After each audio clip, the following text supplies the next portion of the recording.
সবাই নারীর ক্ষমতায়ন বলছে বা হুম। নারীর অংশগ্রহণ বলছে, কিন্তু সংসদ নির্বাচনটা তো একটা পলিসি মেকিং এর জায়গা। হুম। সেখানে তাদেরই প্রতিনিধিত্ব দল থেকেই রাখা হচ্ছে না, তো এটা আসলে সমস্যাটা কোথায়? এটা হচ্ছে আমার মনে হয় দলগুলো আম ১ নাম্বার হলো কোন দল, এটা হয়তো জামাতের জন্য প্রযোজ্য নাও হতে পারে বা বোঝাই যাচ্ছে যে এটা প্রযোজ্য না, যে এখানে কিছু টাকার ব্যাপার আছে। কারণ মনোনয়ন বাণিজ্য হয় বাংলাদেশে। আমরা এটা নতুন দেখছি না। যে দলকে খুশি করতে পারবে, কিভাবে খুশি করতে পারবে? যে আমি নির্বাচনে এই টাকাটা খরচ করতে পারবো। সে কনভিন্স করতে পারবে, তাকে মনোনয়ন দেয়া হচ্ছে। এবং এখন যেহেতু বিএনপির একটা অবস্থা ভালো, কারণ আওয়ামী লীগ পুরো প্লেগ্রাউন্ডে আওয়ামী লীগ নাই। সেক্ষেত্রে বিএনপির পক্ষে এটা মনে করা স্বাভাবিক যে আমি যাকেই দিব সে জিতে আসবে। তো সেক্ষেত্রে যে পয়সা খরচ করতে পারবে, যে একটু প্রভাব বিস্তার করবে, আমি তাকে দেই। কিন্তু দেশের মানুষের তো এখানে একটা বলার কথা, থাকার কথা যে সে যে পয়সাটা খরচ করছে এটা সে উঠাবে কোত্থেকে পরে? এটা তো সে আমার পাওনা থেকে নিয়ে নেবে পরে, তাই না? এটা একটা বোঝার বিষয় আছে। আর দ্বিতীয়ত হচ্ছে যে এখনো আমি বলবো বাংলাদেশে এই মাত্রার ডিসেন্ট পলিটিক্স শুরু হয় নাই, যেখানে একজন নারী জনপ্রতিনিধিত্ব নিয়ে সরাসরি নির্বাচনে সিলেক্ট হয়ে আসতে পারেন।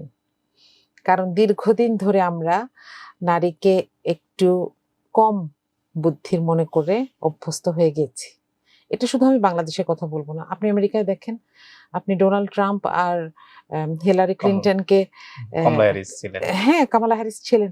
হিলারি ক্লিনটন এবং ডোনাল্ড ট্রাম্পের মধ্যে যেকোনো এক বাচ্চাও বলবে যে কে বেশি যোগ্য।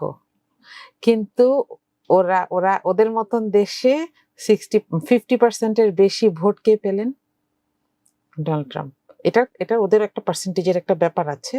প্রভিন্স গুলোর মধ্যে আমরা যদি সেই ব্যাপারটাকে বাদও দেই, প্রেসিডেন্ট কে হয়েছেন, অবশ্য তাই না? তো এটা কিন্তু বাংলাদেশেও এটা একটা বিরাট একটা প্রভাব আছে যে মহিলা মানুষ আবার কি বলবে? কিন্তু এটার অপোজিট যদি চিন্তা করেন, যে একটা জায়গায় একটা মহিলা না থাকা, এটার মানে হচ্ছে সমাজের অর্ধেকের প্রতিনিধিত্বই না থাকা। আমি বলব অর্ধেকের বেশি। বাংলাদেশে এখন মহিলা ভোটার 52%। হ্যাঁ? তাদের প্রতিনিধিত্ব না থাকলে যেটা হয়, সমাজের সিদ্ধান্তগুলো নারীবান্ধব হয় না। এবং সরকারের যে পলিসিগুলো সেগুলো নারীবান্ধব হয় না। আমি আপনাকে একটা উদাহরণ দেই। আমরা দেখেছি যে এম অ্যা সম্ভবত এটা ২০১২ বা ১৩ তে ট্রাফিক পুলিশে মহিলা দেয়া হলো। দেয়ার কিছুদিনের মধ্যে তাদেরকে উইথড্র করে ফেলতে হইছে। কেন? কারণ হচ্ছে পুরুষ ট্রাফিক পুলিশরা আশেপাশের মার্কেট-টার্কেটে অথবা মসজিদে টয়লেটে যায়। মহিলারা কোথায় যাবে? যাওয়ার জায়গা নেই। নাই।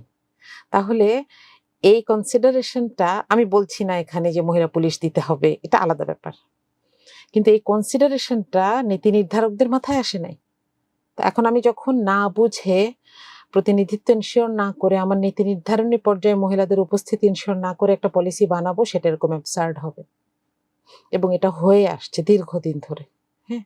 তো এইগুলা যদি আমরা একটু ভেঙে, ভেঙে দেখি, সেখানে মনে হয় ১ম কথা হচ্ছে যে প্রতিনিধিত্ব দরকার, রাইট? এখন এটা কিভাবে আনবো আমরা? এটাকে এনহ্যান্স করার জন্যই তো সংরক্ষিত মহিলা আসন ছিল। তো সংরক্ষিত মহিলা আসন দিয়ে যারা পলিটিশিয়ান হয়ে উঠেছেন, আমরা দেখলাম যে দল আবার মেইনস্ট্রিম এ তাদেরকে জায়গা দিচ্ছে না। তাই না? তো সেক্ষেত্রে আবার ইসলামপন্থীদের আবার আরো আরো কাহিনী আছে। ইসলামপন্থীদেরকে মানুষ নিজে যাই হোক, মানুষ ইসলামপন্থীদেরকে পারফেক্ট দেখতে পছন্দ করে। একদম। তাই না? যে নিজে পর্দা করছে না, কিন্তু যে পর্দা করছে মানুষ, আমি এটা পজিটিভলি বলছি, হ্যাঁ? যে পর্দা করছে তাকে মানুষ পারফেক্ট দেখতে পছন্দ করে। যে ও পাতলা ওড়না দিয়ে কেন ঘোমটাটা পড়ল? নিজে আমি তো করি না, ঠিক আছে, ও তো করে। তো এক্সপেকটেশনটা বেশি। এক্সাক্টলি। জামাতের কাছে মানুষের এক্সপেকটেশন বেশি। কিন্তু জামাতকে আবার এটাও চিন্তা করতে হবে যে এই উইমেন ভয়েস ছাড়া মহিলাদের ভোটগুলোকে আমি অ্যা এক পুরুষদেরকে ভোট দিচ্ছি, ঠিক আছে। কিন্তু আমি মহিলাদের প্রতিনিধিত্ব এনশিওর না করলে আমি সুবিচার করছি কিনা? এটা একটা অনেক বড় প্রশ্ন। এটা সব দলকেই চিন্তা করতে হবে আসলে। এখানে কি রাজনৈতিক দলগুলোর সদিচ্ছার কোনো অভাব আছে বলে মনে হয় আপনার? সদিচ্ছার অভাব আছে আমার মনে হয় না। তবে তারা একটা সময় পপুলিজমের দিকে চলে যাচ্ছে। কারণ যত যাই বলেন জিততে তো হবে। জিতে আসতে হবে, তাই না?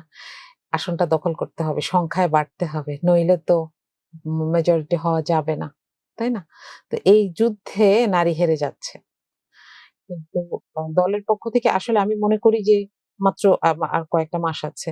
এখন একটা নারী প্রার্থীকে আমি দাঁড় করায় দিলাম এবং আমি বললাম যে, "তুমি জিতে আসো।" এটা একটা নারীর জন্য অনেক বড় প্রেশার। তাকে তো তৃণমূল থেকে তৈরি করতে হবে। তাকে টেম্পারড করতে হবে। তাই না? একটা নারী আসবে, তার পলিটিক্যাল ডিসিশন গুলা নিবে। ছোট জায়গা থেকে শুরু করুক, যেভাবে পুরুষরা শুরু করছে। যে একটা ইউনিয়ন পর্যায়ে সে একটু দায়িত্ব পালন করলো। সরকার কিভাবে কাজগুলা করে, কিভাবে ফান্ডিং গুলা হয় সেটা দেখলো। এরপরে একটা সময় আস্তে, আস্তে এসে একটু, একটু করে পলিসি মেকিং এর জায়গায় আসলো। তো এই যে স্ট্র্যাটেজিক্যাল ডেভেলপমেন্ট এইটার মধ্য দিয়ে তো নারীকে আমরা নিয়ে আসছি না। মানে এখন আনলে দক্ষতার সংকট দেখা দিতে পারে। ডেফিনিটলি। এবং তখন দেখবেন আরো বলবে যে এজন্যই তো ওদেরকে আনি নাই। তাই না? এরকম একটা উইকনেসটা বলার এখানে। জি। তো এটা তো আসলে নারীর দোষ না। এই প্রসেসটার মধ্য দিয়ে আমাদের নারীদেরকে নিয়ে যাওয়ার দায়িত্ব ছিল পলিটিক্যাল দলগুলোর। ঠিক আছে, আমরা যদি ২৬ এর নির্বাচনের কথা বাদও দেই, এর পরবর্তী নির্বাচনগুলোর জন্য এই কাজটা শুরু করা উচিত এবং সেটা এখনই।